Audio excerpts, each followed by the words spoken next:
Yan, ito, trabaho natin lagi sa farm. Ah, Nagpapalinis. May mga tanim tayong kagyos. Oh. Tsaka dito may mga sitaw pa rin. Yan, nagkalit yung manok natin. Oh.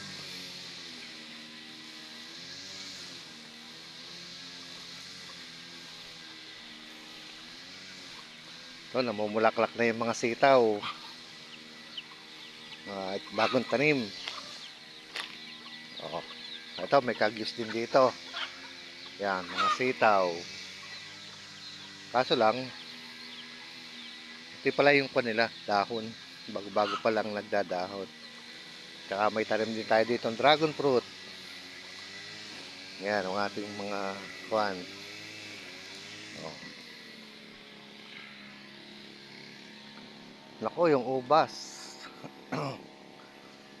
Kakaunti na yung ubas natin. Kailangan naaayos na.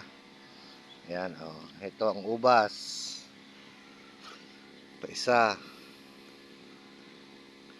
Yan. Ito naman, malaki na yung okra. Siguro pag ako, mamumunga na rin to. Kabila pa. Kaso masukal pa rin. Kaya palilinis natin.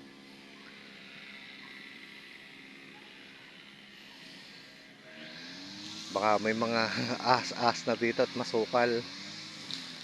Ayan, di ba? Mga kasama, o yan, mahaba yung sitawan kong yan.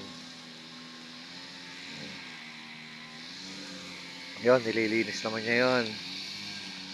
Kaingay lang na kun ng mower, kaya tayo lumayo. Yan, may tanim nga rin pala tayo mga, ano yan? Balinghoy, or kamoting kahoy. Dito sa atin sa farm. At, yan, may bunga na yung nyug natin.